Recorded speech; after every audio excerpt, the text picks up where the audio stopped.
All right, thanking and praising God for giving us the chance to get started again, this time on the book of Romans. And let's get started with Romans with a familiar theme, that of purpose. Understanding, I can't remember how far back, but I am sure I've used that as a theme before, but it seems to be a good one to bring back and use again now. Understanding that, Paul is going to talk about the purpose directly, his own purpose, being a servant first and foremost of God, called to be an apostle, a pretty flashy job title, who is called to promote the gospel, which is an inaccessible term, at least it is for me, even having been a Christian for years. But here he is going to help us understand the purpose of the gospel. And even if we don't get a great literal definition for it, I think we can get a lot of understanding and insight into the gospel by understanding its purpose as well. With that, let's try to give an outline of the chapter as we're used to doing.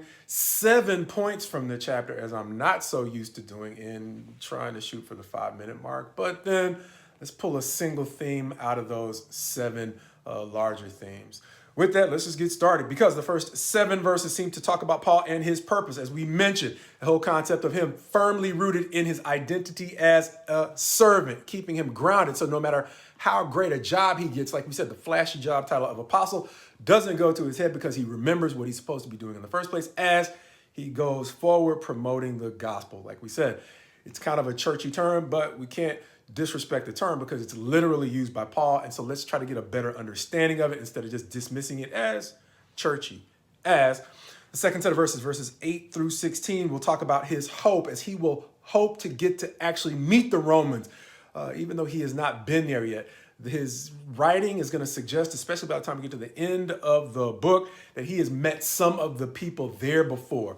As I got from the Bible Project, got to give them their proper respect. When they talk about the book of Romans, they talk about the historical context of a dispersion happening by way of the persecution of the Jewish people in Rome that caused some of them to scatter, quite possibly giving Paul to get an introduction to that church by meeting some of their, for lack of a better term, refugees. And so now he is writing back to them, quite possibly having met some of their members, even though he hasn't physically been there. He writes in anticipation of going there, as he will talk about in verses 8 through 16 of the first chapter, as he will then go on to talk about in verses 16 through 17, the gospel's purpose, where we will hopefully get back to after we see him move on in verses 18 through 32 to draw a distinction between the purpose that he has and the purpose that God has for us all, and the choices that some of us make to walk our own way apart from the things that God has planned for us. And that's what he talks about, the contrast between the way that God has set before us, the way that leads to basically healthy relationships and healthy development individually, and the way that we can try to reach those same ends, but by our own means. And he's going to talk about that in verses 18 through 32, the end of the chapter, that we will go through in a little bit more depth as we look at those 7 themes that are not going to give me the chance to really do justice to the substance of the chapter, but you can only do so much in a short period of time. So with that, the themes that I saw, we've already checked off the theme of identity, understanding that his identity is what kept him grounded through the temptation of trying to walk his own way once he got, like we said, the nice title of being an apostle, understanding that before he came out of a history where he thought that he was doing God's work by actually harming God's people, but in possibly understanding better his role as a servant, he was better able to listen to God, to see the ways in which the service he thought he was offering to God was actually harming God and harming his people. God willing, we will have the same humility to go back to the beginning, to understand who we are as servants, so God can help us correct the ways in which we may be convinced that we're serving him, but we're really not only harming him, because we can't harm him directly, but we can harm those he cares about, thinking that we are serving him. So with that, after Paul talks about correctly understanding his purpose in verses 1 through 7, the second theme that stood out was the fact that he wanted to be mutually encouraged. And the more we have a sober perspective on who we are, the more we can be mutually encouraged by one another. Understanding that's one of the reasons why he wants to go to Rome, as we mentioned before, as contrasted to Corinth, where it seemed like it was more of an obligation for him to go to deal with the things that were going on in Corinth. He saw the potential to meet with like-minded and like that's a loaded term.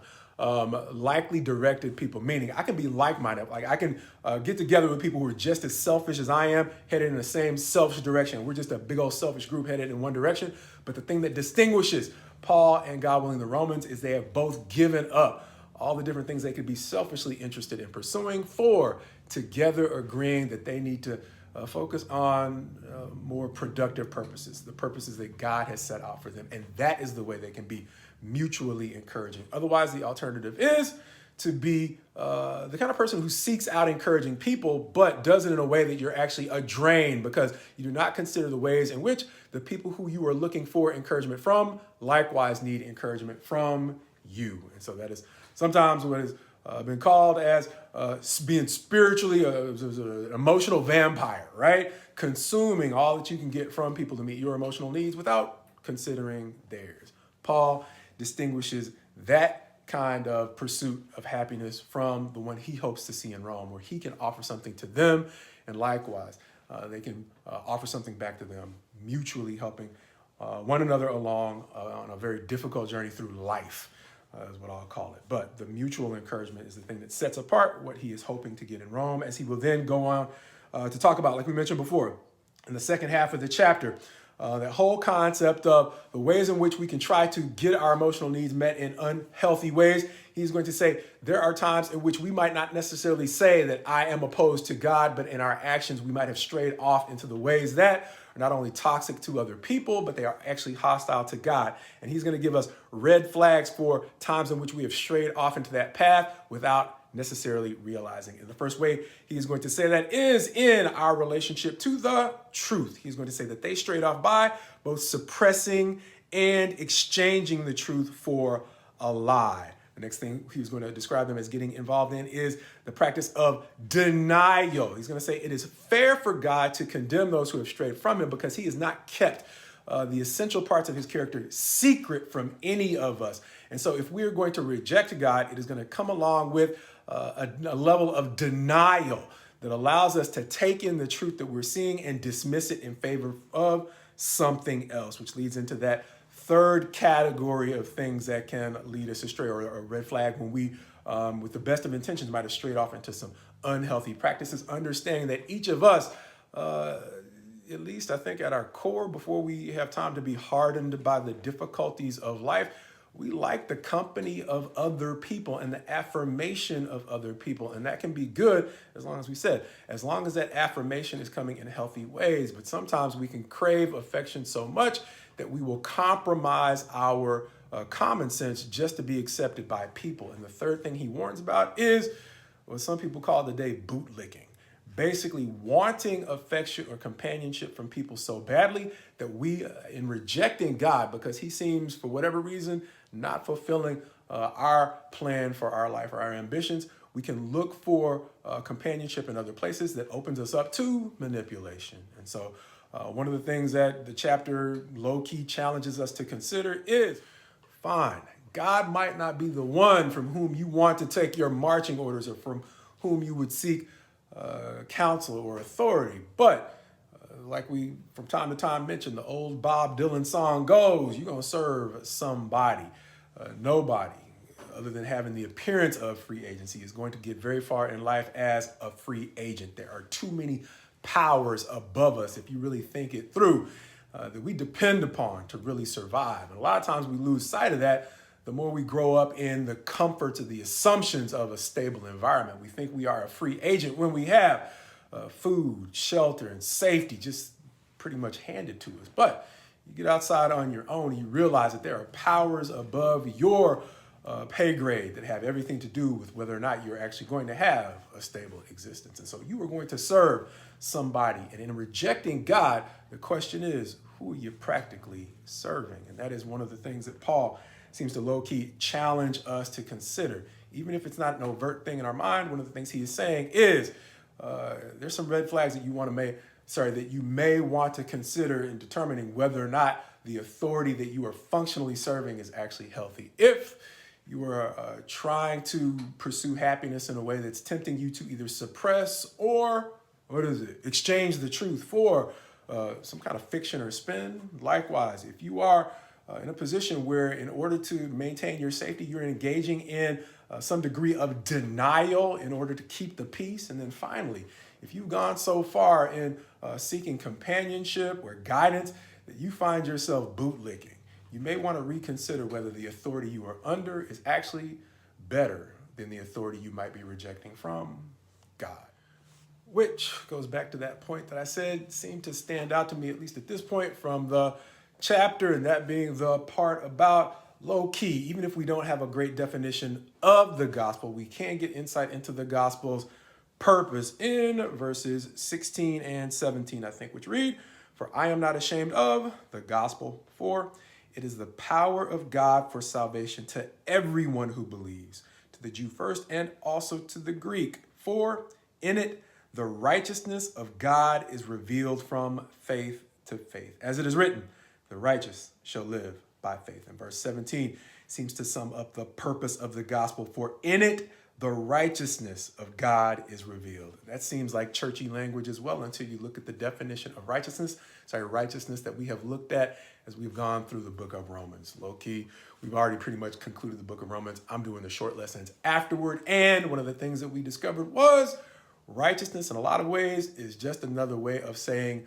justice, which in a lot of ways goes back to what Jesus used to sum up the law in the Sermon on the Mount, which is commonly called the Golden Rule, which says in Matthew 7, verse 12, "So whatever you wish that others would do to you, do also to them. For this is the law and the prophets." And so the part of Romans 1 that I left out was the one that we've dwelt on for a long time on Wednesday nights up to this point, and that is the Romans 1 words, contrasting this summation or the purpose statement that Paul seems to give for the gospel. Basically, God trying to get us to treat one another the way we want to be treated. It seems super simple until we get out into the weeds of life and realize how different that is in the pursuit of what we call in America happiness. So by the time we get to the end of the chapter, he is going to contrast that very simple due north on the compass of life, treating people the way you want to be treated, with all the different manifestations or red flags for ways that we have strayed from that into basically being the kind of people who become toxic. Understanding that the Romans 1 words may describe habits that repeated over time eventually become character defects or fixed parts of our character that completely change the way that God sees us. Understanding that, it starts off talking about in verse 28, the way that really in verse 29, the way that we can be filled with the kind of habits that he describes as all manner of unrighteousness, or getting into the habit of being dismissive of the way that pursuing our own interest can actually harm others. And picking up those habits can lead us to being filled with or full of, toward the end of that chapter, with things like envy, murder, strife, deceit, maliciousness, etc., to the point where he is no longer talking about habits, to the point where he's simply talking about the kind of people that God sees as being toxic to those he's basically trying to help. Gossips, slanderers, haters of God, so on and so forth, till he talks about just flat out ruthlessness, things that Paul is going to talk about in later letters as well that seem to be set out as a foundation here in Romans 1. And the lasting point or takeaway that I seem to have at this point is how much I can struggle to find good illustrations of why justice is so important. But this chapter, when it says what could be known about God is apparent to them, that reminded me of probably why I'm struggling to properly illustrate justice to those who are having trouble understanding it. And it goes back to something I think God helped me see not too long ago that I've been repeating periodically, and that is the Bible seems to be less an IQ or an intelligence test, or an intelligence test, as much as it seems to be a character test. And so when it says the things that could be known about God are apparent to all, which is why it's just for him to judge us for the choice that we make regarding whether or not he's worth following, because the facts and the information are available. Likewise, justice may be difficult to illustrate for those who don't understand it, because what could be known about justice is really apparent to all of us. If you deprive us of a right, or you steal something from us, or harm us, you don't have to explain justice to us. But our difficulty in understanding justice quite simply might boil down to not feeling the need to give others the same standards of justice that we feel entitled to.